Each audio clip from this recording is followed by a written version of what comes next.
That anybody's ever put together a recording of the great song that I just wrote called Where Have All the Hurricanes Gone? But probably not. Probably no one has ever put that to music before, but maybe Alex Dasilva would like to. He is Accuweather's lead hurricane expert. He joins us this morning. Presented by Marcus & Mack, voted the best law firm and best personal injury lawyer 4 years in a row in the Best of Indiana County contest. Visit them online at marcusandmack.com. It's true, Alex. We're not seeing hurricanes, and those are what we typically rely on in September and October to get us our moisture back after a dry summer. Where have all the hurricanes gone, Alex? Yeah, it's certainly been a very quiet hurricane season so far, at least in the heart of the hurricane season. We actually saw a very similar thing happen last year, where the heart of the hurricane season, at least the beginning to middle portions of September, were pretty quiet, and then everyone was asking, where are all the hurricanes? And then, of course, you had Helene and Milton during the second half of the hurricane season. This lull has been even longer than last year, and so it has certainly been impressive, but things are really starting to pick up right now.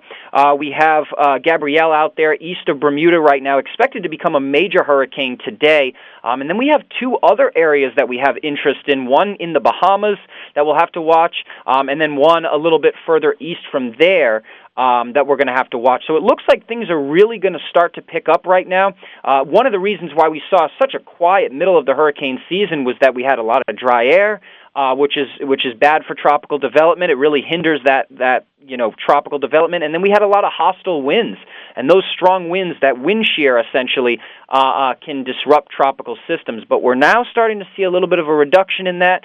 And I do expect a very busy second half of the hurricane season here as we head towards the end of September. And we do have to be pretty careful about what we're wishing for, don't we? Yeah, indeed. We want to see the rain, of course, across portions of Pennsylvania and anywhere across the Northeast. Everybody's dealing with drought right now. The grass is turning brown. The rivers are drying up. So we definitely need the rain. I think we're going to get some this week, luckily. So that's certainly good news. But like you said, a lot of times we do rely on some tropical moisture coming up from the Gulf, and then it gets pulled into the jet stream and comes over our area. We just haven't seen any tropical systems in the Gulf this year. So that has basically prevented some of that moisture from coming north. We want to see the moisture, but we don't want to see the flooding. So, it's kind of, you can't have it both ways type of thing here. So, going forward here, we'll have to watch whatever forms near the Bahamas here, potentially towards the end of the week and into the weekend. We'll have to keep a close eye out for that. Indications are that probably gets pushed away from the United States, and certainly even if it does come towards the shoreline, I don't think much precipitation will be able to make it up towards the north or into Pennsylvania here because there's going to be some pretty strong westerly winds. So a lot of times we need something to come up through the Gulf side and then stream northward from there. See, that was what I was going to ask you, is if in character we benefit more from something coming through the Gulf or something coming up the Atlantic coast. And it seems like there's more rain associated with those ones that come up through the Gulf and up through the middle portion of the middle Atlantic states.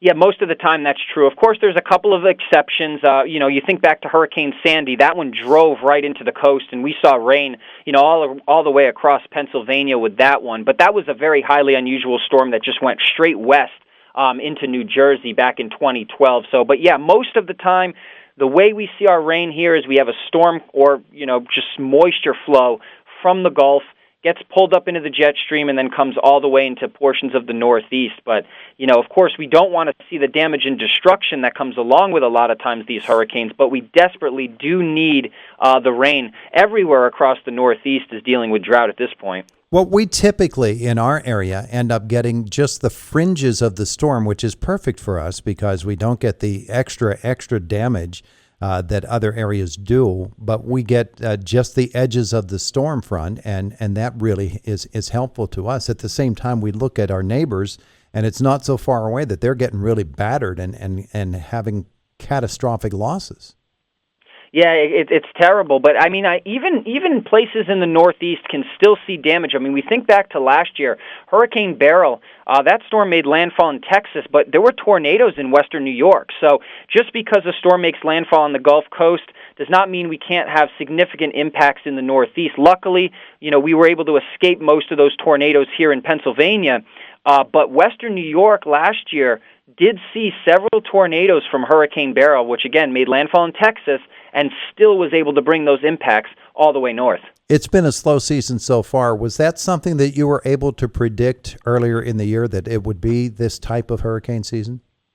Yeah, so back in March, we actually released our forecast, and we did talk about a midsummer lull. I always thought that there was going to be a midsummer lull, very similar to last year. Of course, this summer, the lull has been a little bit longer than we had initially thought. You know, I thought maybe the beginning of the month, first 10, maybe 15 days of September would be pretty quiet, but it has lasted a little bit longer than we initially thought. But we still think that the second half of the hurricane season is going to be very busy. And like I said, we think back to last year, 2024 was extremely, extremely active in the second half of the hurricane season. Helene and Milton was in October. So we definitely do not want to let our guard down as we go out through the rest of the hurricane season. The season runs through the end of November. Last year we saw 3 named storms during the month of November, and one of those was a hurricane. So again, you know, just because it's been quiet, we do not want people to become complacent. It looks like things are about to really heat up in a hurry here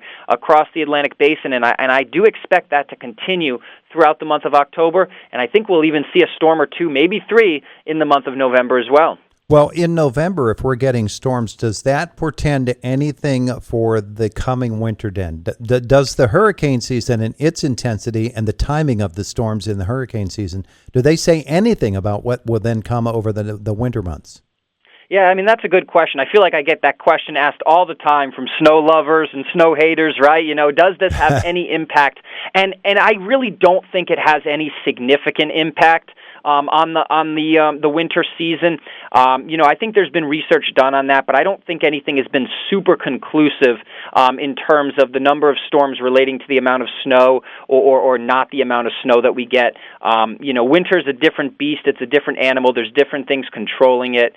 So I don't think there's a strong correlation between the activity in the hurricane season and then you know how much snow or not how much snow we receive during the winter season. Have you and the folks at Accuweather taken a look into that winter yet and come up with any predictions? Yeah, we've started to crunch some of those numbers right now. You know, one of the big things we're going to be watching for is El Nino or La Nina out in the Pacific. In fact, that's actually one of the drivers for the hurricane season, is that we expect La Nina conditions to start up during the later portions of the hurricane season here, which is one of the reasons why we expect things to be so active. But you know, some of those conditions could at least linger into the beginning of winter here, which, you know, could provide for, you know, at least an average winter here. You know, it's been a long time, it feels like, since we've had a really good winter across portions of Pennsylvania. It just seems like, you know, it's been just so warm, and we just, you know, some ice events. We just haven't gotten, you know, a lot of that classic big snowstorms that we're, you know, accustomed to seeing. So I think this year we have a little bit of a better shot.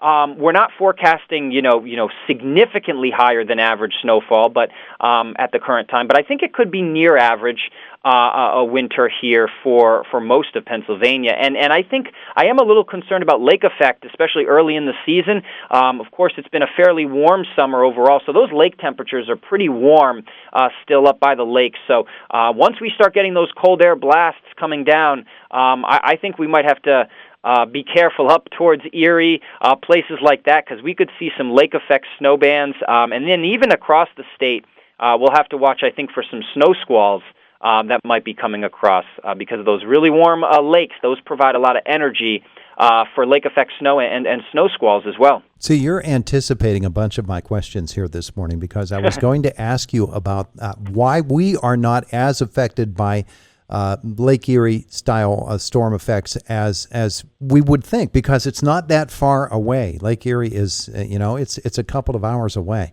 and yet we really don't get all that much of an effect from Erie lakefront storms.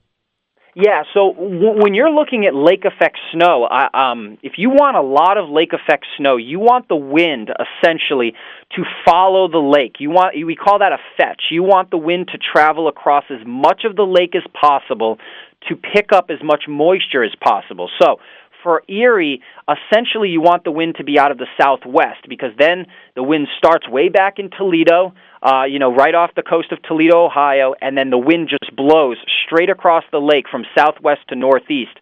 And that picks up more moisture, and then it dumps it in Erie. So we call that a fetch. So the longer the wind is able to travel across the lake, the more moisture it's usually able to pick up. So that's why places like Buffalo, Erie, places like that, and then once you go towards Lake Ontario, you have places like Watertown, New York.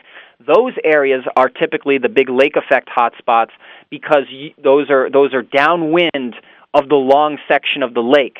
In our area here and across most of the rest of Pennsylvania, even if the wind blows from the northwest, you're not getting that wind to blow over as large of a piece of Lake Erie. So that's the reason why essentially Erie County is the jackpot for Pennsylvania, because the wind is able to travel across a longer section of Lake Erie. When the winds turn out of the northwest, yes, you can still have lake effect.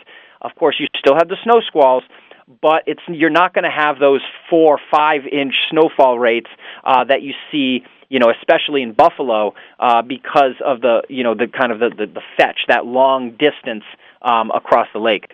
Last question for AccuWeather's Alex Dasilva. With all of the dry weather that we've had, and there basically hasn't been any rain since the beginning of August in our neighborhood, how long before this all breaks and we get something akin to being normal?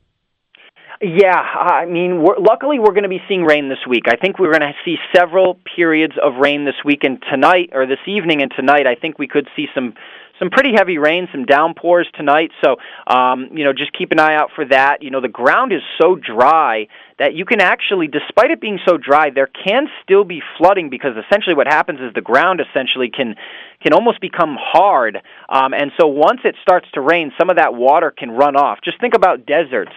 That's why we're always concerned about flooding in like the desert Southwest, because the ground is so dry that actually when you get rain, it can cause some runoff. So just keep an eye out for that. We're not expecting any kind of significant flooding or anything like that, but it is a little counterintuitive, right, that sometimes when it's really, really dry and then you get some pretty heavy downpours, it can actually cause some localized flooding. But I think this week we're going to see several periods of rain, so that'll certainly help us out a little bit.